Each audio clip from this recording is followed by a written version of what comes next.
Ibu tetap diam aja, Nat. Diam. Yang ada ibu malah bilang, Pak, istighfar, Pak. Sudah, tolong sudah.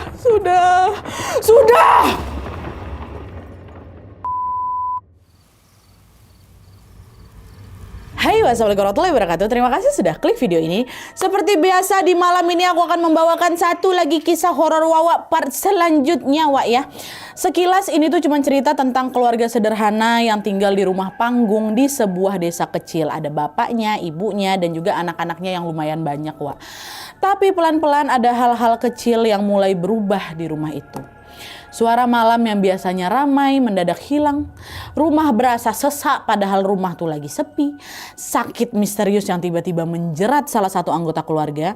Dan tiap habis maghrib ada belalang coklat aneh yang entah kenapa selalu muncul di dalam rumah. Nah, warga di sana percaya sama satu kepercayaan, Wak. Kalau belalang itu datangnya bukan sekali dua kali, apalagi di jam-jam tertentu, bisa jadi itu bukan sekedar serangga biasa.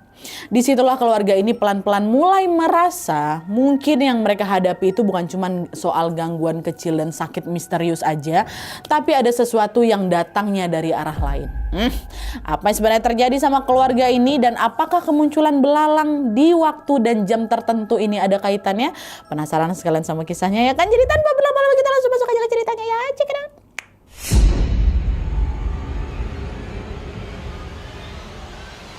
Oke, jadi kisah yang akan ceritakan malam ini dikirim sama Wawa kita yang bernama Hera dari Kalimantan Selatan. Halo Kak Hera. Nah, jadi kisah ini dialami sama keluarganya Hera di tahun 1999, Wak. Sedikit informasi aja, Wawa ini adalah anak bungsu dari 5 bersaudara. Dia tinggal bersama bapak, ibunya, yaitu Pak Hadi dan Bu Ina. Terus sama 3 kakak laki-lakinya atau abang laki-lakinya, Idi, Rio, dan Raffi. Serta 1 kakak perempuannya yaitu Kak Emma. Nah, waktu itu mereka tinggal di sebuah rumah panggung sederhana di sebuah desa yang ada di Pulau Kalimantan. Nah, kisah ini, Wak, bermula ketika Pak Hadi, bapaknya Wawa ini tiba-tiba sakit misterius. Pak Hadi sering mimisan dia, padahal dia nggak lagi kecapean, dia nggak lagi alergi gitu kan, dan memang ada luka apa-apa. Tapi mimisannya itu muncul terus, nggak tahu sebabnya apa. Pernah udah kami bawa ke dokter, kami bawa periksa ya kan, tapi nggak ada sakit medis apapun. Nah, awalnya Pak Hadi ini memang ya udah mikirnya itu cuma mimisan biasa aja. Tapi lama-lama Pak Hadi ini mulai ngerasa kepalanya pusing, badannya sakit-sakit di beberapa bagian. Sampai suatu hari Pak Hadi udah nggak bisa lagi bangun dari tempat tidurnya, tubuhnya lemas sekali, bahkan untuk duduk aja nggak sanggup bapakku Nadia. Nah, seiring berjalannya waktu, sakitnya Pak Hadi pun ternyata nggak sembuh-sembuh. Udah tadi itulah dibawa berobat kemana-mana, tetap nggak ada hasil kan. Akhirnya setiap hari Pak Hadi ini udah cuma terbaring lemas aja di tempat tidur. Hera sama keluarganya lah yang sering gantian jagain Pak Hadi. Dah, suatu hari sekitar jam 6:30 malam, Pak Hadi ini lagi dijaga sama Raffi, anak ketiganya, abangnya si Wawa. Sementara Idi sama Rio udah mulai mau siap-siap ngeronda, Wak.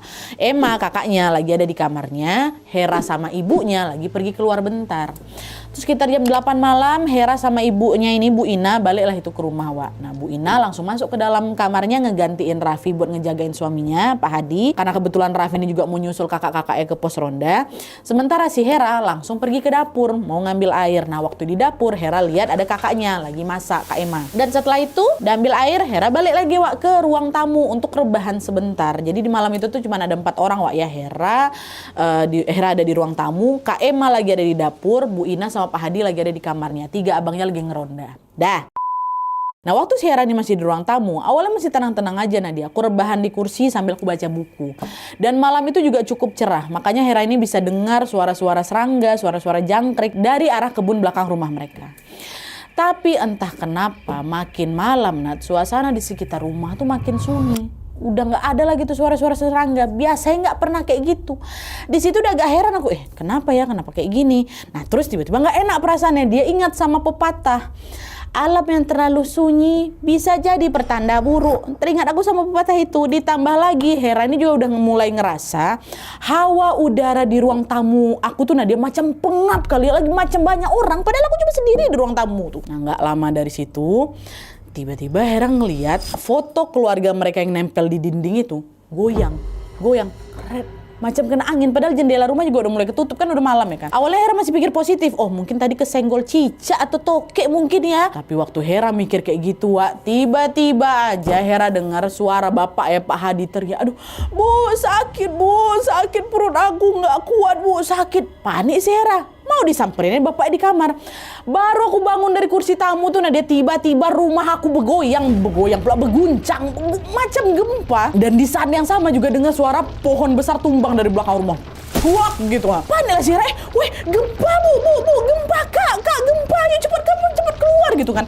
Sambil Hera lari ke kamar bapaknya untuk ngebantuin bapaknya keluar, kan bapaknya nggak bisa bangun kan. Wah mau keluarin bapak ini, dipikirnya gempa. Tapi pas nyampe di kamar, nah dia yang ku tengok mama aku Bu Ina stay aja di kamar, sama sekali nggak ada niat mau keluar gitu. Yang ada mamaku nangis sambil dia pegangin perut bapak aku. Wah dia kan juga denger kesakitan tuh, sakit bu, sakit perutku kayak diaduk-aduk bu, ya Allah nyeri kali katanya. Nah anehnya Wak, semakin Pak Hadi teriak semakin kencang itu guncangan di rumah aku. Nah dia itu sampai barang-barang tuh jatuh loh. Pak bu, ayo keluar, ini gempa ini, cepat keluar. Ibu tetap diam aja diam. Yang ada ibu malah bilang, Pak istighfar Pak, sudah tolong sudah kata ibu. Nah waktu ibu bilang sudah yang terakhir yang kalian terkejut tadi itu, berhenti goncangan rumahku. Berhenti, betul-betul berhenti. Padahal tadi kencang kali, nah dia macam mau roboh rumah panggung aku tuh. Kenapa nih Bu? Tapi walaupun udah gak berguncang rumah tuh, perut bapak nih masih sakit. Nah dia masih sakit bu, sakit melilit kali rasanya. Di situ Bu Ina masih terus tuh baca-bacain zikir di telinganya Pak Hadi. Astagfirullahaladzim. Tapi macam teriak ya Pak mama aku tuh bukannya bisa astagfirullah Pak, enggak, makin teriak astagfirullah la ilaha illallah. Dan di saat suara ibu aku tuh makin kencang, nah dia di saat itulah aku dengar dengan jelas ada suara raungan dari arah bawah rumah. Rumah kami kan rumah panggung kan, suara raungan tuh dari bawah. Nah suara raungannya tuh Wak, macam suara hewan besar yang lagi kekurung di kolong rumah. Karena aku dengar tuh bukan cuma suara ngeraung aja, nah dia jadi macam ada suara hewan tuh lagi gerosak-gerosok ngedobrak-dobrak pagar tuh loh, kerasa. Makanya Wak bilang suara itu macam hewan yang pengen kabur dari kandang, dari kurungan. Cuma dan itu di kolong rumah aku nggak ada pagarnya, nggak mungkin ada hewan yang bisa kejebak di situ, apalagi kekurung di sana. Nah di sini bukan Hera aja yang dengar Wak, mama aku juga dengar. Nah pikirku waktu itu mungkin gara-gara ini nih mama aku ngerasin bacaan zikirnya tadi. Jadi macam saut-sautan Wak antara suara zikirnya mama ini sama suara raungan di bawah. Astagfirullahaladzim, di bawah kayak gitu, astagfirullahaladzim, chaos sekali pasti itu. Dan tepat setelah Bu Ina ini mengucapkan zikir yang terakhir, la ilaha illallah, set, langsung senyap suara raungan di bawah udah nggak kedengeran lagi. Dan suasana sekitar rumah pun macam balik ke semula, balik sunyi lagi tuh. Dan perutnya Pak Hadi juga udah agak mendingan sakitnya Wak. Udah agak gitu bapak ya. Cuma belum selesai Wak. Beberapa saat setelahnya lagi-lagi Hera dengar macam ada suara yang jatuh, tapi kali ini di dapur. Dicek lah sama mereka di sana. Rupa yang jatuh Kak Emma Wak, Kak Emma. Dan posisinya Kak Emma ini udah terbujur kaku di lantai, matanya terpejam memang.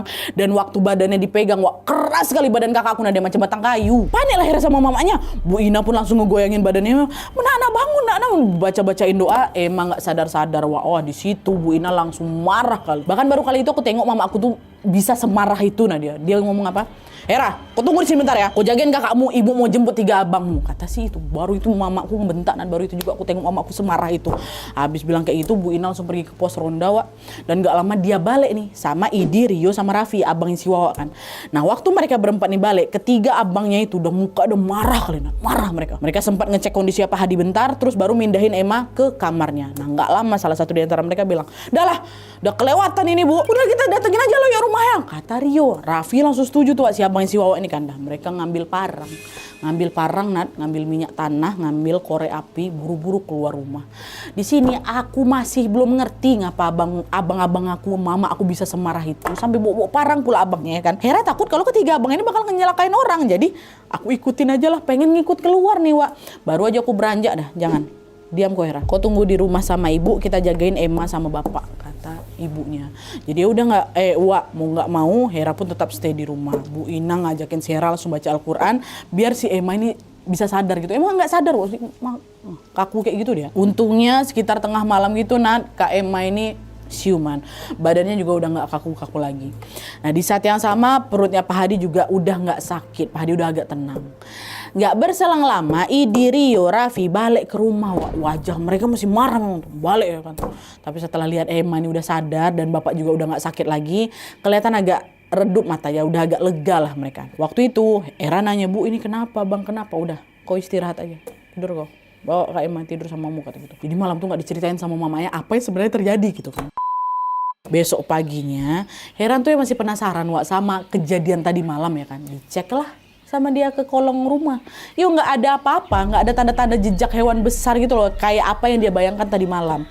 Hera cek juga ke kebun belakang rumah, nggak ada satupun pohon besar tumbang. Padahal kan semalam dia dengar apa? Dengar macam pohon jatuh ya kan, ada suara raungan, ada juga pohon tumbang. Nggak ada, aku cek. Nah, akhirnya aku berangkat sekolah tuh. Berangkat sekolah, aku juga sempat nanya sama kawanku, sekitar jam 9 malam tuh gempa nggak rumah kalian? Nggak ada. Mana ada gempa? Makin penasaran lagi tuh. Tadi malam tuh kenapa lah di rumah aku nih gitu kan. Nah di saat Hera ini masih menebak-nebak, siang harinya Bu Ina ini rupanya manggil orang pintar ke rumah, namanya Pak Bayu. Nah di situ Bu Ina ceritalah kejadian yang menimpa suaminya dan juga anaknya Kak Emma ini ke si Pak Bayu ini. Bu Ina juga ceritain soal penyakit apa yang sebenarnya menimpa suaminya. Nah waktu itu kebetulan aku udah pulang sekolah, makanya aku bisa ikut nyimak nih cerita dari si mamanya sama si Pak Bayu ini kan. Dan disitulah aku baru tahu kalau ternyata kejadian yang terjadi tadi malam itu dan sama sakitnya bapak aku ini diduga karena ulah seseorang dari desa sebelah. Bu Ina, Pak Hadi, kakak, abang-abangnya Hera sebenarnya udah tahu, udah pada tahu semuanya. Cuman Hera aja nggak dikasih tahu karena Hera kan masih dianggap kecil waktu itu kan. Nah sebenarnya apa yang terjadi masuk. Nah jadi menurut Bu Ina nih, di desa sebelahnya mereka ada nenek-nenek yang dikenal punya ilmu hitam, namanya Nek Enci, nama samaran. Semasa mudanya dulu, Nek Enci ini adalah seorang pedagang. Nah karena dagangan ini selalu sepi, banyak warga yang meyakini kalau si Nek Enci ini pergi ke dukun untuk minta penglaris. Tapi bukannya dapat ilmu penglaris, dukun yang didatangi sama Nek Enci ini antara sengaja atau nggak sengaja, antara diminta atau tidak diminta, salah ngasih ilmu. Nah ilmu yang dikasih ke Nek Enci ini ilmu pulasid. Apa itu ilmu pulasid? Jadi dari informasi Wawa bilang kalau ilmu pulasid ini semacam ilmu gaib yang biasanya dipakai untuk menyerang atau mencelakai orang dari jarak jauh. Ilmu ini dipakai sama orang-orang tertentu untuk balas dendam atau bisa juga karena iri sama orang. Nah orang yang jadi sasarannya itu biasanya akan dibikin sakit pikirannya sampai kehilangan kewarasan, bahkan ada juga yang dibuat langsung sakit parah gitu loh dan meninggal dunia. Nah menurut warga setempat Nadia, ciri-ciri orang yang kena pulasid ini biasanya rumahnya akan didatengin belalang warna coklat tua sehabis maghrib. Nah orang-orang di sana menyebut belalang yang membawa ilmu pulasid ini dengan sebutan bilalang pulasid. Bilalang pulasid itu ya ilmunya. Jadi kalau ada orang yang melihat bilalang pulasid sehabis maghrib di sana, bisa dipastikan salah satu atau beberapa anggota keluarganya sedang dijadikan target kiriman ilmu pulasid dari orang lain. Nah kayak gitulah kurang lebih. Dan ternyata beberapa hari sebelum Pak Hadi jatuh sakit Bu Ina ini memang beberapa kali pernah lihat ada belalang coklat di dalam rumah di sekitar habis maghrib. Belalang tuh kadang di lantai katanya, kadang nempel di dinding atau di tempat-tempat lain, tapi di dalam rumah. Dan belalang itu warnanya coklat tua, agak kehitaman. Terus kayak mengering gitu loh Jadi Bu Ina pikir itu belalang mati gitu.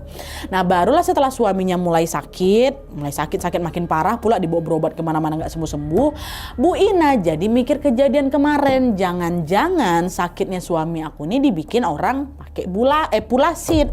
Ditambah lagi beberapa waktu sebelumnya kan Bu Ina ngelihat ada belalang coklat dekat rumahnya kan. Nah di situ Bu Ina nanyalah ke suaminya, "Pak, kemarin ibu sempat lihat belalang coklat beberapa kali di rumah memang Pak. Jangan-jangan itu belalang pulasid. Ditambah lagi Bapak sakit-sakitan kayak gini kan. Maaf ya Pak ya, Ibu mau nanya, Bapak tuh pernah bikin salah gak sih sama orang?" Digituin sama Ibu. "Saya ingat Bapak enggak lah Bu. Musuh Pak, Bapak punya?" "Gak ada Bu, Ibu tahu sendiri kan Bapak orang juga gak suka musuhan sama orang." Bu Ina nanya lagi, "Apa mungkin Bapak pernah gak sengaja bikin orang sakit hati Pak? Makanya Bapak kena kayak gini." "Kalau gak sengaja seingat Bapak nggak pernah lah Bu, nggak pernah juga Bapak nyinggung siapapun. Tapi Bapak ingat, Bapak pernah nggak sengaja ketemu sama Nek Enci waktu lagi hujan. Terus Bapak pinjemin payung ke dia. Begitu dengar nama Nek Enci, panik Bu Ina.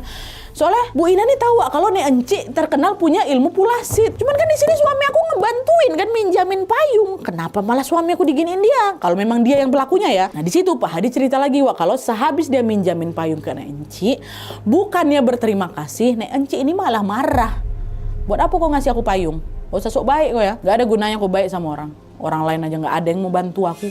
Digitukan sama Nek Enci, Wak. Tapi walaupun disini-sini kayak gitu, Pak Hadi tetap minjamin payung. Nah habis itu dia balik ke rumah. Nah habis dengar cerita itu, Bu Ina langsung yakin ini kayaknya memang Nek Enci lah Pak yang udah bikin Bapak kayak gini. Dari cara ngomongnya aja dia kelihatan kayak gak suka kan sama Bapak. Tapi gimana lah, ini gak mungkin lah Ibu datang ke rumah dia terus Ibu nuduh-nuduh dia tanpa bukti. Pak Hadi nenangin, udah Bu, udah. Kalau Nek Enci yang bikin Bapak sakit, semoga Allah yang balas dia. Yang penting kita doa terus aja Bu, minta perlindungan dari Allah. Kan aneh kan Wak di sini. Orang dibantuin kok yang malah diginiin gitu kan. Dan betul setelah obrolan itu gak selang lama makin parah sakitnya Pak Hadi nih, Wak. Dan puncaknya terjadi di malam kejadian yang waktu rumah bergoyang tuh lah. Waktu itu perut Pak Hadi itu memang dibuat sakit kali, Wak, macam diaduk-aduk katanya. Dan Emma, anak keempatnya Pak Hadi tadi, ternyata juga jadi sasaran berikutnya juga karena pingsan, dibuat tubuhnya kaku di belakang. Makanya waktu rumah tuh berguncang, kakak aku nggak nyusul ke depan, ada orang pingsan dia di belakang. Nah waktu nengok Kak Emma ini juga jadi sasaran, Wak. Di saat itulah Bu Ina ini udah nggak bisa lagi nahan emosinya, makanya marah kali ada di situ. Baru dijemput 3 anak laki-lakinya, dia cerita soal Nek Enci di pos ronda, barulah di situ Rio, Raffi sama siapa itu ikut emosi. Mereka bertiga datengin rumahnya Nek Enci malam itu rupanya, Wak. Jadi pas mereka keluar malam-malam bawa parang sama bawa minyak tanah, bawa korek api itu, mereka memang mau ke rumahnya Nek Enci. Nah ini kita masuk ke POV-nya abang-abangnya si Hera, Wak, ya. Jadi setibanya mereka di sana, rumah Nek Enci itu kelihatan sepi kali katanya, penerangannya remang-remang. Tapi Idi, Rio sama Raffi yakin kali kalau Nek Enci pasti ada di rumah. Mereka bertiga langsung teriak-teriak ya kan dari luar sambil ngacung-ngacungin, keluar kau Enci, keluar kau, jangan kau sembunyi, kami tahu kau yang udah bikin bapak kami sakit ya kan, cepat kau keluar, kami bakar rumahku nanti ya. Teriak-teriak mereka bertiga, pasti suara mereka berisik kali, Wak, secara juga udah malam. Tapi karena jarak rumah Nek Enci dengan tetangga-tetangga lainnya juga agak-agak berjauhan, jadi nggak ada satupun tetangga Nek Enci yang keluar rumah nih, Wak. Pun kalau ada yang dengar Nadia, aku yakin mereka nggak peduli, mereka nggak mau ikut campur sama urusan Nek Enci, karena soal Nek Enci itu jadi rahasia umum di desa mereka itu, Wak. Digedor, diancam, diteriak-teriakin sama mereka bertiga, Nek Enci tetap diam aja. Macam memang sengaja nggak mau keluar gitu loh. Nah karena kesal nggak ditanggepin, si Raffi bilang kita dobrak aja lah ini rumah ya katanya. Kasih pelajaran si nenek-nenek ini. Nah di situ Idi nahan Raffi, Dek sabar Dek. Ingat kata ibu, kita cuman boleh ngancem aja. Jangan anarkis betulan, nanti malah keluarga kita pula yang disalahin. Jadi sepanjang malam itu Idi, Rio sama Raffi cuman ngancem teriak-teriak aja dari luar, Wak. Tapi bangku sempat tuh dibacok-bacoknya rumah panggungnya si Nek Enci itu, biar Nek Enci itu tahu kalau kami datang ke sana bawa parang loh, nggak main-main kami ngancam siapa itu ya gitu. Tapi tetap aja, Wak, sampai tengah malam Nek Enci ini tetap tidak nanggepin mereka bertiga. Jadi ya udahlah, Idi, Rio, Raffi terpaksa balik ke rumah. Mereka udah puas ngelampiasin juga, walaupun juga memang masih agak kesal. Waktu nyampe rumah mereka masih belum puas sebenarnya, tapi waktu tahu Emma sama Emma udah sadar terus bapak udah agak mendingan, barulah mereka sedikit agak lega. Di situ Idi sempat bilang sebenarnya, Bu, kayaknya Nek Enci udah nyabut kirimannya lah, Bu, karena betulan takut dia sama kita. Kita lihat aja kalau besok dia masih berulah, datengin lagi rumah. Rio sama Raffi juga berpikiran hal yang sama, Wak. Jadi sampai di sini keluarganya Wak menduga kalau Nek Enci ini sudah mencabut ilmu pulasit yang dikirim ke rumah mereka. Awalnya kami pikir kayak gitu, Nan. Oke, balik lagi ke cerita Ibu Ina yang manggil Pak Bayu ke rumah, yang tadi yang si orang pintar itu. Jadi setelah menceritakan semuanya ke Pak Bayu pun mengecek seisi rumah, Wak. Dia kelilinglah ke ruang tamu kami, ke dapur, sampai ke kamar-kamar. Nah habis itu dia pun ngecek kondisinya Pak Hadi. Nah waktu itu Pak Hadi ini masih terbaring di kasurnya, wajahnya juga masih pucat, cuman perutnya udah nggak sakit katanya kan. Nah Pak Bayu pun pegang perutnya Pak Hadi sambil baca-baca doa. Habis selesai baca doa, Pak Bayu ngajak Bu Ina ngobrol lagi di ruang tamu. Nah Pak Bayu bilang, Bu, rumah ibu ini memang udah dikirim pulasit sama orang. Dan soal kejadian semalam, orang itu memang ngirim makhluk jahat ke rumah ibu.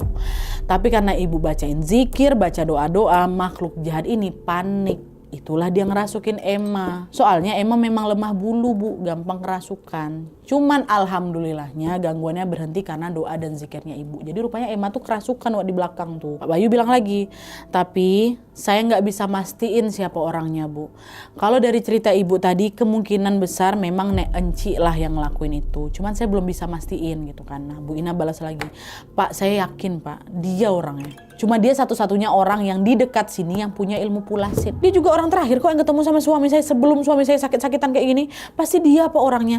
Iya Bu, saya paham. Cuman sekarang yang saya khawatirkan tuh bukan soal Nek Enci lagi Bu. Tapi soal suami ibu katanya. Loh kenapa suami saya Bu? Pak, ilmu pulasid dan dikirim ke Pak Hadi ini bisa dibilang udah parah Bu. Badannya Bapak udah digerogoti sama ilmu itu Bu. Jadi kemungkinan Pak Hadi gak akan pernah sembuh. Ibu sama keluarga doa aja ya Bu ya, kita pasrahkan sama Tuhan katanya. Apa nggak syok mama aku digitukan dia? Lo emang nggak ada cara lain Pak buat nyembuhin suami saya? Saya nggak tega lo Pak ngeliat dia kebaring di kasur terus-terusan kayak gini. Bu maaf, untuk saat ini perbanyak doa aja. Saya nggak bisa bantu banyak Bu. Pas denger itu terpukul kalilah hati mama aku Nadia, hati kami semuanya. Tapi Bu Ina dan anak-anaknya ini tetap ikhtiar berdoa terus sama Allah minta kesembuhan untuk Pak Hadi. Bu Ina juga nyeritain semua yang dibilang sama Pak Bayu ini ke suaminya tadi tuh dibilang terus terang ya kan. Dan di situ Pak Hadi cuma bilang, udah Bu kita sabar aja. Mungkin ini memang udah jalan takdir Bapak. Ibu dan anak-anak harus ikhlas. Nggak usah dendam sama siapapun termasuk sama Nek Enci. Itu kata Bapak Kunan. Waktu denger itu nangis lah kami semua. Tapi ibu nggak terima Pak, ibu nggak terima. Ibu masih nggak paham kenapa Nek Enci tuh tega ngelakuin kayak gini ke Bapak. Bapak kan nggak buat salah apa-apa sama dia. Bapak udah ngebantuin dia loh. Iya juga kalau dipikir-pikir kan. Nah di situ Pak Hadi bilang, Bapak juga nggak tahu Bu kenapa Nek Enci kayak gitu. Tapi beberapa malam kemarin sebenarnya Bapak sempat mimpi Nek Enci. Jadi menurut Pak Hadi, di mimpi itu Nek Enci ini datang mukanya marah kesal gitulah. Terus dia bilang pakai bahasa Banjar ya, kumaha bisa hati pian sebaik itu, sedangkan hati ulun ni kadaan karas kawa dibisiki iri haja lawan orang lain, kata dia kita. Artinya kayak kok bisa hatimu sebaik itu sedangkan hatiku dibuat keras kayak gini, sering dibisikin buat iri sama orang. Dan pas bilang kayak gitu mukanya Nek Enci ini berubah sedih kata bapak aku. Setelah mimpi itu awalnya Pak Hadi ini gak paham apa maksudnya. Tapi setelah diingat-ingat lagi, Pak Hadi kan pernah minjamin payung ke Nek Enci kan. Terus Nek Enci kan juga sempat bilang, gak usah sok baik kau, gak ada gunanya jadi orang baik gitu kan. Nah di situ Pak Hadi atau bapak aku tuh nyimpulin Nadia, mungkin aja Nek Enci ini ngirim ilmu pulasid ke Pak Hadi gegara dia iri sama kebaikan bapak aku Nadia. Soalnya apa? Selama ini orang-orang yang di sekitarnya Nek Enci ini selalu ngejauhin dia, gak mau nolongin dia lagi kalau dia lagi kesusahan. Dan sebenarnya orang-orang tuh gak mau ngejauhin dia tuh ya karena mereka takut sama Nek Enci ini. Makanya Nek Enci jadi mudah iri dan mudah benci sama orang. Nah begitu lihat Pak Hadi ini baik sama dia, dia malah jadi iri. Jadi iri dibantuin orang. Nah habis nyeritain mimpi kayak gitu, gak lama sakitnya Pak Hadi makin parah. Hampir tiap hari bapak aku tuh Nadia mimisan terus, mukanya pucat pasi, tubuhnya lemas sekali. Ini kami gak berdiam diri Nadia, kami bawa bapak tuh ke rumah sakit besar kami bawa bahkan. Dokter bilang apa? Pak Hadi cuman kecapean, butuh istirahat. Jadi udah bapak tuh cuma dikasih obat-obatan aja dan disuruh rawat jalan juga, dirawat di rumah. Tiap hari itulah Bu Ina sama anak-anaknya gantian jagain Pak Hadi sama kayak sebelumnya. Sampailah pada suatu sore, Bu Ina ini ada perlu mau ke rumah mamanya, neneknya Wawa di luar desa. Jaraknya cukup jauh tuh dari desanya Wawa. Bu Ina mau bantu-bantu mamanya masak untuk hajatan sampai malam memang Wawa. Nah, awalnya Bu Ina tuh rencananya mau nginap aja, karena nggak berani pulang malam sendirian ya kan. Tapi sekitar jam 9 malam, ini Bu Ina udah nginap di rumah ibunya ya. Tiba-tiba Bu Ina ini dengar ada suara bel sepedanya di depan rumah ibunya. Suara belnya ini persis sekali sama sepeda yang ada di rumah. Nah waktu itu Bu Ina mikir mungkin salah satu anak laki-laki aku lah mau datang ngejemput gitu entah si Idi, Rio atau si Raffi. Nah keluar rumah lah si Bu Ina.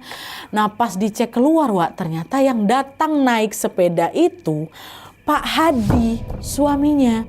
Bingung lah Bu Ina kan, hah Bapak Kan udah beberapa bulan terakhir Pak Hadi tuh nggak bisa jalan kan, Wak. Kok tiba-tiba malam itu Pak Hadi bisa bersepeda sampai ke desa mertuanya pula, kan jauh rumah tuh. Cuma di sisi lain Bu Ina terharu ngeliat suaminya udah bisa gerak lagi. Nangis lah Bu Ina, Bapak ya Allah, Masya Allah, Bapak udah bisa jalan, Bapak udah sembuh. Tapi Pak Hadi cuma diam aja, Wak, di situ, dan dia mengisyaratkan istrinya pakai tangan dia itu untuk naik ke atas sepeda gitu, untuk pulang gitu, ngajak pulang. Akhirnya Bu Ina pun pamitan sama ibunya, terus pulanglah ini, Wak, dibonceng Pak Hadi naik sepeda. Di sepanjang perjalanan pulang ini Bu Ina masih nangis aja, Wak, saking terharunya mama aku Nadia. Dia juga sempat ngajak ngobrol Pak Hadi beberapa kali, walaupun Pak Hadi juga cuman diam aja, nggak balas ucapannya si ibu. Ibu cuman mikir, oh mungkin suamiku memang lagi nggak mau ngomong, mungkin dia lagi capek gitu kan. Jadi sepanjang jalan berikutnya ya udah mereka diam-diaman aja. Sampai beberapa menit kemudian mereka sampai di depan rumah.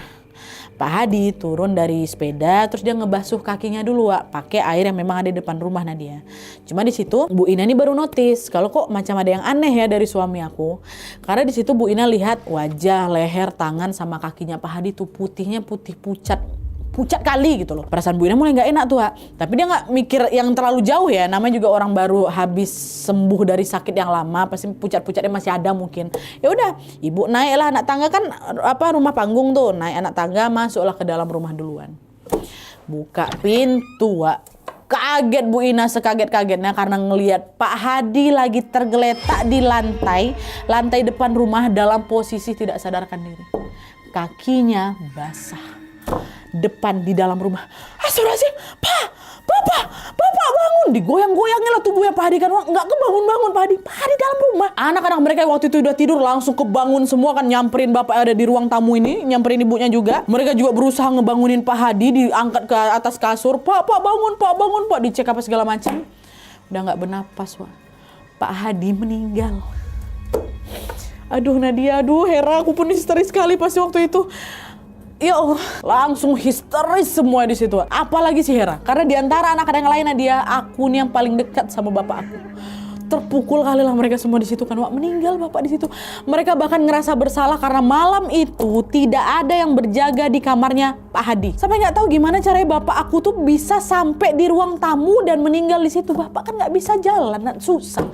Tapi bapak ada di ruang tamu dan meninggal. Apa nggak shock kali keluarga mereka waktu itu, Wak? Dan jelas-jelas tadi mamaku baru dibonceng sama suaminya naik sepeda dari rumah ibunya. Dan Bu Ina juga masih ingat betul waktu naik ke atas ini dia masih tengok suaminya ngebasuh kaki di bawah. Waktu buka pintu suaminya depan mata ya meninggal. Kayak mana itu nggak shock Bu Ina tuh, apa nggak campur aduk perasaannya ya kan? Bu Ina sama sekali nggak tahu siapa yang nganterin Bu Ina balik malam itu.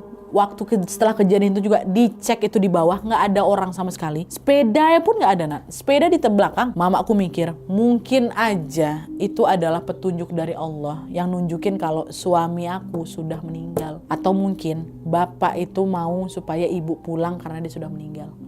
Kayak gitu. Kira setelah kepergiannya Pak Hadi langsung dimakamkan di desa itu.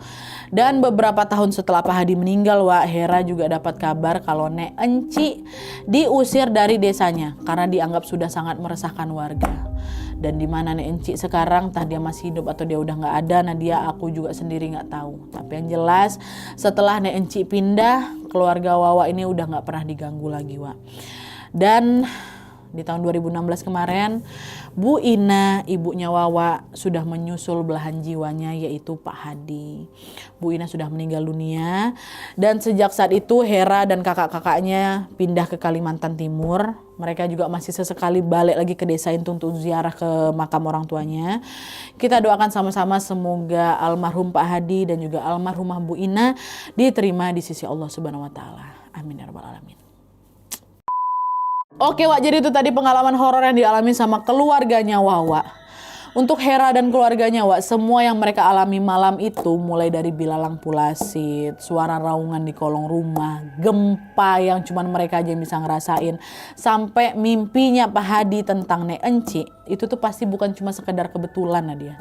Makanya sampai hari ini kalau Hera ingat kejadian itu, Wak, dia yakin sakitnya Pak Hadi dan gangguan di rumah mereka itu besar kemungkinan ada hubungannya dengan ilmu pulasit yang dikirim lewat bilalang itu. Kita yang dengar ceritanya dari sini, Wak, mungkin nggak akan pernah tahu pasti apa yang sebenarnya terjadi waktu itu kan Wak ya. Tapi untuk Hera sama keluarga dan juga beberapa warga yang ada di sana Wak, ini adalah bagian dari pengalaman hidup mereka yang sangat membekas sampai sekarang. Yang bisa kita ambil dari cerita ini adalah pelajarannya Wak. Betapa berbahayanya hati yang dibiarkan keras, dipenuhi iri dan benci sampai kebaikan orang lain pun malah bikin awak sakit hati. Bahaya loh itu. Dan di sisi lain juga kita bisa lihat bagaimana Pak Hadi dan Bu Ina yang memilih untuk bersabar, tetap berdoa dan juga menyerahkan semuanya kepada Allah Subhanahu wa taala. Mereka tidak balas dendam walaupun mereka yang paling disakiti. Semoga kisah ini menjadi pengingat untuk kita semua untuk jaga hati, jangan iri sama rezeki dan juga kebaikan orang lain, dan jangan pernah main-main sama hal gaib dalam bentuk apapun.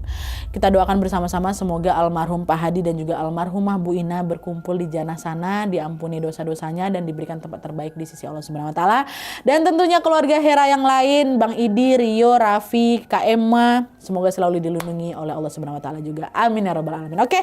Wah, jadi sekian dulu videonya. Terima kasih banyak yang sudah menonton. Kalau kalian suka video ini, klik like-nya. Jangan lupa komen di bawah untuk ide dan saran-saran untuk selanjutnya.